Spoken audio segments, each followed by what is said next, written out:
Good morning and thank you for joining us for State of Texas in Depth. I'm Josh Hinkle. Today we have a great guest with us that you'll probably remember from many different issues here in Texas and even her gubernatorial run. Thank you very much, Senator Davis, for being with us. I appreciate it. Thank you, Josh. I'm happy to be here. So now that you're out of the political spotlight, you're putting your efforts toward another initiative. Tell me about this. What is it called? The organization that I founded is a nonprofit organization called Deeds, Not Words, and it borrows from a motto that the suffragettes once used when they were working to try to pass the 19th Amendment and be provided the right to vote. Deeds. They wanted to see action, not just talk on gaining that right. It really was a perfect way of describing what it is that I'm trying to do right now. I have the privilege and benefit of traveling around the country and speaking to young women, and so many of them ask me, what do we do? You know, there's this sense that millennials don't care, that they're disengaged. Nothing could be further from the truth. But what they're looking for is a way to take their interest in these issues, their awareness about these issues, and move them into some proactive place. And that's what the organization seeks to do.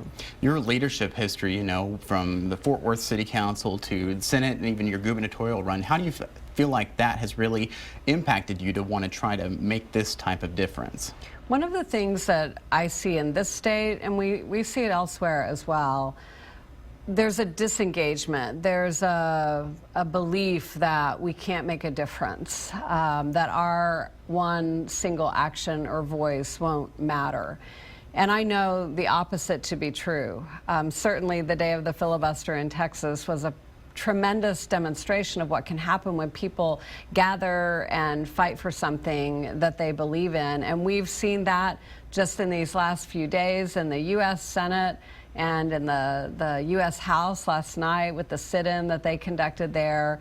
When people do decide that they're going to get mad enough about something or passionate about something to engage and fight to make a difference on that, they really do begin to move the ball forward in a very productive way.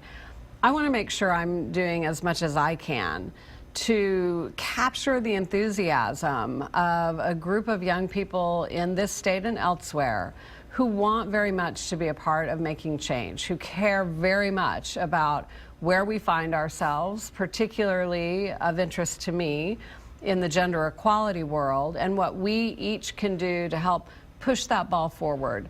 A movement building of sorts. I believe in the movements that we've seen happening in this country today. It really is the one and only thing that ultimately drives change. And I want to make sure we have as many young people playing a role in that as possible. Now you mentioned two specific things. We were talking about earlier the Supreme Court decisions that have come down this week. You know, knowing that so many are focused on Texas and kind of seeing how those are playing out, we know that the abortion decision is coming one way or the other. You had such a huge impact on that initially because that's what you filibustered for so many hours, those abortion restrictions put forth by the GOP here in Texas. What do you think is going to turn out? I'm very optimistic, actually. I'm optimistic because of the justices that have not yet authored a majority opinion. The two still left out there who haven't penned an opinion yet are favorable to women on this issue, protecting their constitutionally protected access to abortion in this country. And I feel that we not only are not going to get a 4-4 split, I feel like we're going to get a majority opinion in favor of women in this state and ultimately elsewhere, because whatever happens with this decision is going to impact women all over this country. Yeah, this is just one part of the, numerous restrictions that we had been talking about years ago. But could this really have a ripple effect to maybe readdress those other points? Perhaps, and it really depends on how proactive the court is in making the statement that they make. You know, oftentimes these opinions are written in such a way not only to determine the issue at hand, but to intimate at the very least and provide guidance about what is acceptable and laying the groundwork for the possibility of creating even more challenges to some of the overreach that we've seen on women's reproductive rights in Texas and elsewhere. So very anxious for the opinion. We think it'll be Monday, and obviously it'll be one of the most important reproductive rights decisions that the U.S. Supreme Court has made in decades. Yeah, you mentioned also the Congressional Democrats and their sit-in over the gun control policy. Do you feel like that brings back some memories of your night standing up for so long? It did. In fact, as I was watching that unfold and I was tweeting about it and applauding them for having the courage to do what they were doing, what was most inspiring to me watching it was that people were showing up in the gallery of the U.S. House. They were showing up around the grounds of the U.S. Capitol, and they were making sure that their voices were being heard, and that very similar to what we saw in Texas 3 years ago. That kind of momentum is really what's ultimately going to force a change in some of the nonsensical approaches that we have in this country to gun regulations. And I feel confident that if we continue to keep that heat up, continue to push hard for what 92% of Americans believe is the right approach to take, that we're going to see some common sense approaches to gun regulation finally occur. Yeah, you had the tennis shoes, the back brace and everything. I didn't think it was fair that they got to sit down the whole time, right? So when we are talking about gun control, you know, with your history of voting, how specifically had you looked at how people are allowed to carry guns in Texas? And have you changed your mind since you were in the Senate? You know, it of course is a long-held value in this country and in this state that people should have the right to own and to use guns. It's enshrined in our Constitution.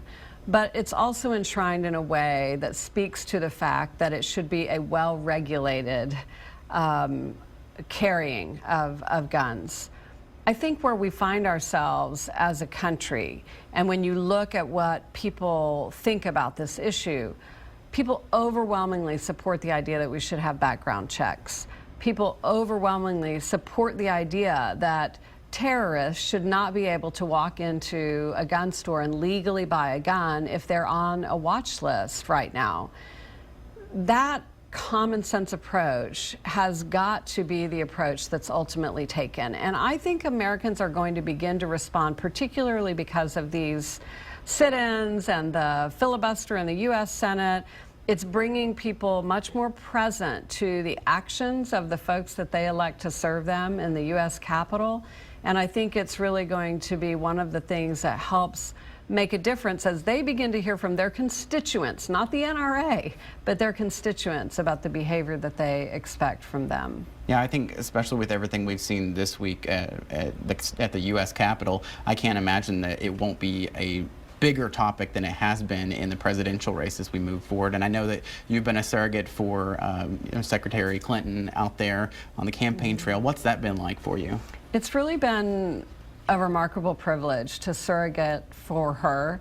I've traveled now to 17 different states on behalf of her campaign, and I've met so many people that are passionate about the idea that we need someone in the White House who's going to work very hard at unifying us, at reshaping the conversation and moving us back to a place where we can talk across the aisle and work across the aisle. Hillary Clinton has a long history of demonstrating that she's very, very good at that. Not only when she was Secretary of State, working obviously across the table from world leaders with some very different perspectives and views, but also as a U.S. Senator and even as First Lady, working across the aisle to get some things done while she was there. So I'm confident that when she is elected, and I do believe that she will be, we're going to see some important improvements in terms of the trickle down of her perspective about that. Yeah, but I can't imagine that, when people see you coming, when you're out there helping her out, that you're a rock star in your own right. I mean, they've got to be excited to see what you stood for as well. That's very nice. I do feel like I continue to have a wonderful audience with young people across this country, and I'm trying to take that privilege and use it for some positive purpose, and hope that some of the things that I have to say and some of the lessons I've learned in my life will be impactful for them. Do you think that there could be a place in a Clinton administration for you? My goal right now is getting her elected. It is my single reason for traveling as I have on her behalf. I'm very committed to making sure that we go that direction and not the other direction, which is going to take us down a very, very dangerous path, I think, in this country and in the world. So we all have a vested interest in making sure that she is the person who's representing us there, and I'm going to do everything I can to make sure she is. Focus on now, right? Exactly. Do you ever think about possible, run for office someday? I do. I don't know what that looks like, and maybe it will happen for me, maybe it won't. I loved serving. I truly did, and felt like it was absolutely my calling. I'm trying to find a way to continue to serve and to be impactful on issues that matter to me outside elected office. So I'm happy with where I see things going in that regard right now, and time will tell. Speaking of, one more time, remind people how they can get involved in your initiative. Please, thank you for the reminder. Deeds Not Words is the name of the organization. Our website is deedsnotwords.com. We have a weekly newsletter that people can sign up for. And through the website, what young people will find are ways that they can actively engage in the work that's being done by a variety of organizations that are working to advance gender equality, whether it's in the reproductive rights space, in the sexual assault on campus space, in the economic empowerment space, equal pay, family leave, women running for office space. They can go there and use it as a resource and find ways that they can get involved and use their voices and their feet to make a difference. Great. We'll put a link on our website, kxan.com. Just search for this story about State of Texas in depth. Thank you so much for being with us. Thank you, Josh. Good luck to you and your initiative. Thank you. All right. Thank you for joining us for State of Texas in depth. Stay tuned for Meet the Press coming up at 9. I'm Josh Hinkle. Have a great day.